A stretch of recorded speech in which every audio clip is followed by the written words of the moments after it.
Ciliata. Apa sih ciliata itu? Ciliata merupakan protozoa yang bergerak dengan memakai silia rambut getar. Ciliata disebut juga dengan infusoria, yaitu dengan bahasa Latin infundere yang berarti menuang. Karena umumnya hidup dalam air buangan yang mengandung banyak zat organik. Istilah ciliata dalam bahasa Latin yaitu cilia, yang artinya rambut kecil atau ciliopara. Nah, dalam bahasa Yunani yaitu pora, yang berarti gerakan. Dalam melakukan seluruh kegiatan dan hidupnya, ciliata memakai organel-organel sel berupa membran plasma, sitoplasma, dan mitokondria. Ciliata yaitu kelompok protista yang mirip dengan hewan atau yang biasa disebut dengan protozoa. Ciliata adalah kelompok terbesar dari protozoa. Protozoa termasuk ke dalam kingdom Animalia pada klasifikasi lama. Sedangkan dalam klasifikasi sistem 6 kingdom, protozoa masuk ke dalam kingdom protista. Hal ini terjadi karena tubuh mereka tidak terdiferensiasi dengan jelas dan reproduksinya tidak terbentuk secara embrionik. Ciliata mempunyai rambut getar yang disebut dengan silia sebagai alat untuk bergerak bebas ke segala arah di dalam air. Silia ini juga mampu menerima rangsangan dan juga mengambil makanan. Rambut getar ini yang berupa bulu-bulu halus yang terletak dan melekat pada membran sel. Ciliata banyak ditemukan di sawah, rawa, dan tempat-tempat berair lainnya yang mengandung banyak bahan yang sifatnya organik. Ciliata memiliki bentuk tubuh oval dan tidak berubah-ubah. Ciri-ciri ciliata yaitu pertama, bergerak dengan silia atau rambut getar. Yang kedua, sifatnya heterotrof. Yang ketiga, yaitu pembelahannya biner. Yang keempat, umumnya berukuran mikroskopis, tapi ada juga spesies yang berukuran 3 mm sehingga bisa dilihat dengan mata telanjang. Yang kelima, yaitu terdapat pada seluruh bagian sel atau pada bagian tertentu. Yang selanjutnya yaitu membantu pergerakan makanan ke sistoma. Yang selanjutnya berupa tubuh oval dan tidak berubah-ubah atau tetap. Nah, ciri-ciri ciliata juga mempunyai dua inti sel yakni makronukleus dan mikronukleus.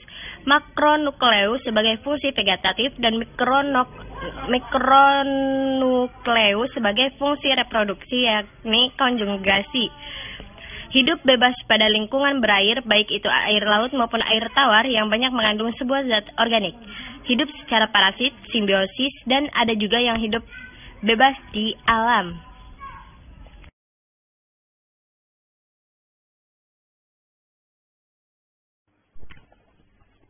Klasifikasi ciliata. Berdasarkan pola persebaran silianya atau rambut getar, ciliata dikelompokkan menjadi dua golongan, yakni ciliata dengan silia yang tersebar menyeluruh di seluruh permukaan tubuh dan silia yang terlokalisasi atau juga hanya terdapat pada bagian tubuh tertentu. Sedangkan berdasarkan cara hidupnya, ciliata tersebut dibagi menjadi 4 kelompok.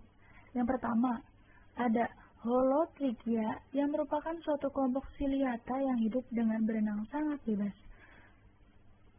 Holotrichia contohnya adalah paramecium dan didymium. Yang kedua ada suctoria yang merupakan suatu kelompok ciliata yang memiliki tentakel dan juga biasanya hidup melekat pada substrat. Contoh dari suctoria adalah Vorticella. Yang ketiga ada Peritrichia yang merupakan suatu kelompok ciliata yang hidup berkoloni serta biasanya berbentuk bola atau juga oval. Contoh dari Peritrichia adalah Nyctoterus ovalis. Yang keempat ada Spirotrichia yang merupakan suatu kelompok ciliata yang memiliki bentuk seperti trompet dan hidup menetap di air tawar yang bergenang ataupun mengalir. Contoh dari Spirotrichia ini adalah Stentor serta Euplotes. Selanjutnya, ada macam-macam jenis ciliata. Yang pertama ada paramecium.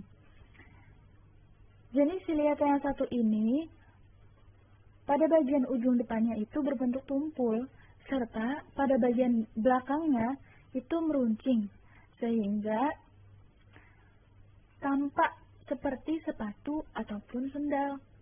Yang kedua, jenis dari ciliata adalah Vorticella. Jenis dari ciliata yang satu ini bentuknya seperti lonceng dan bertangkai panjang dan memiliki silia di sekitar mulutnya. Hidupnya ini berada di air tawar, menempel di tangkai batang yang bersifat kontraktil serta juga substrat. Makanannya adalah bakteri ataupun sisa-sisa makanan, sisa-sisa dari bahan organik yang masuk bersamaan dengan celah mulutnya. Jenis ketiga ada Didymium, jenis dari Ciliata yang merupakan predator pada ekosistem perairan dan merupakan pemangsa dari Paramecium. Jadi Didymium ini memangsa Paramecium. Yang keempat, jenis yang keempat ada Stentor. Jenis dari Ciliata ini bentuknya seperti trompet dan habitatnya menetap di air tawar yang menggenang ataupun mengalir. Makanan dari hewan ini ialah Ciliata yang mempunyai ukuran yang lebih kecil. Jenis yang kelima ada Balantidium coli.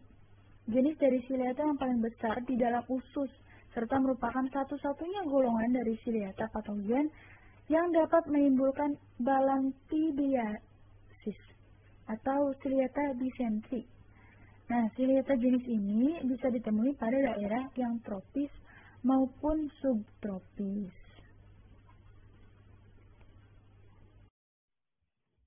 Assalamualaikum warahmatullahi wabarakatuh. Nama saya Muhammad Irfan. Saya akan menjelaskan mengenai reproduksi Ciliata.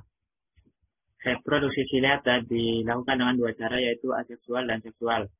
Reproduksi aseksual dilakukan dengan cara pembelahan gener yang dihasilkan dua sel anakan. Pembelahan gener ini yaitu salah satu sel membelah menjadi 2, kemudian menjadi 4, kemudian menjadi 8, kemudian menjadi membelah seterusnya. Nah, selanjutnya ada reproduksi seksual. Reproduksi seksual ini dilakukan dengan cara konjugasi, di mana 2 tropozoid membentuk kista bersama dan kemudian bertukar material dari inti dan berpisah kembali menjadi 2 tropozoid.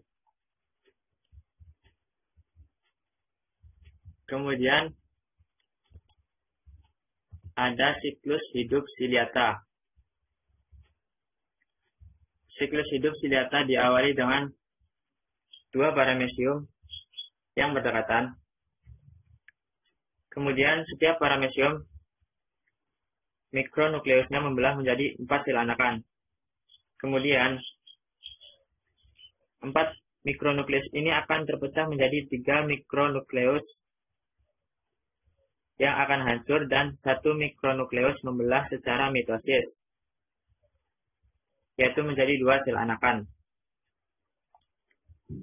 Nah, kemudian salah satu mikronukleusnya akan pindah ke paramecium yang satunya atau disebut dengan pertukaran mikronukleus. Kemudian ada yang dinamakan dengan proses singami.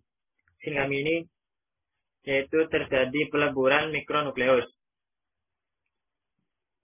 Selanjutnya dilakukan pembelahan mitosis, yaitu berlangsung sebanyak 3 kali, yaitu dihasilkan 8 mikronukleus. Setelah itu, makronukleusnya akan hancur, dan kemudian 8 mikronukleus ini akan terbagi menjadi 4, diantaranya menjadi makronukleus yang baru, dan 4 sisanya tetap menjadi mikronukleus. Nah, kemudian dari proses ini dihasilkan paramecium yang baru atau individu baru, dan terjadi proses yang berulang. Sekian dari saya, kurang dan kurangnya mohon maaf. Terima kasih. Peranan Ciliata. Ciliata dapat berperan menguntungkan juga merugikan. Yang pertama, peran siliata yang menguntungkan. Salah satu contohnya yaitu pada didinium. Didinium mirip dengan ceret bertangkai yang mempunyai peranan sebagai predator pada air tawar. Dan yang kedua, peranan siliata yang merugikan, contohnya pada Balantidium coli. Balantidium coli merupakan protozoa parasit yang hidupnya dalam usus manusia dan merupakan satu-satunya spesies dari siliata yang bisa menyebabkan penyakit. Nah, Balantidium coli ini dapat menyebabkan luka yang disebut balantidiasis. Balantidiasis merupakan jenis penyakit gangguan perut seperti diare berdarah dan penyebarannya atau inang perantaranya penyakit ini melalui hewan babi, kemudian dari hewan tersebut akan menular melalui makanan atau minuman yang sudah tercemar oleh kotoran hewan tersebut yang telah mengandung Balantidium coli. Morfologi ciliata. Kista dengan berbentuk bulat dan ukuran 50 hingga 60 mu dengan dinding 2 lapis dan sitoplasma yang bergranul dan adanya makro dan mikronukleus serta sebuah badan refraktil. Propozoidnya hidup dalam mukosa dan submukosa usus besar, terutama pada daerah sekum bagian terminal pada ileum. Propozoid ini berbentuk lonjong dengan ukuran 60-70 kali 40-50 mikrometer. Tubuhnya tertutup oleh silia pendek kecuali pada daerah mulut silia yang lebih panjang atau adoral silia. Pada bagian anteriornya terdapat cekungan yang dinamakan peristom dengan terdapat mulut atau sitostom. Kemudian ia tidak memiliki usus, namun pada bagian posteriornya memiliki anus. Dan juga terdapat 2 inti yang terdiri dari makronukleus yang bentuknya seperti ginjal dan mikronukleus yang berbentuk bintik kecil yang letaknya terdapat pada cekungan makronukleus. Dan juga adanya vakuola makanan yang berisi sisa makanan, bakteri, leukosit, eritrosit, dan lain-lain. Dan ada juga vakuola kontraktil. Lanjut pada struktur tubuh ciliata. Yang pertama, bentuk tubuh dari ciliata ini oval dan umumnya berbentuk simetris, kecuali pada ciliata primitif yang simetrinya radial. Kemudian, tubuhnya diselubungi oleh perikel. Perikel ini merupakan suatu lapisan luar yang tersusun dari sitoplasma yang padat. Yang ketiga, tubuhnya yang diselimuti oleh silia, yakni silia somatik. Silia somatik ini menyelubungi seluruh tubuh utamanya. Kemudian, ciliata ini tidak memiliki struktur khusus untuk pertukaran udara maupun sekresinya. Juga, ciliata memiliki 2 tipe inti sel atau nukleus, yakni makronukleus dan mikronukleus. Makronukleus yang juga disebut dengan otak ciliata dan berfungsi sebagai vegetatif, sedangkan mikronukleus berfungsi sebagai reproduksi dan genital. Struktur tubuh ciliata yang keenam yaitu ia mempunyai mulut atau juga disebut dengan sistoma yang terbuka dan menjadi saluran yang pendek. Pada ciliata primitif, mulut ini disebut dengan sitofaring.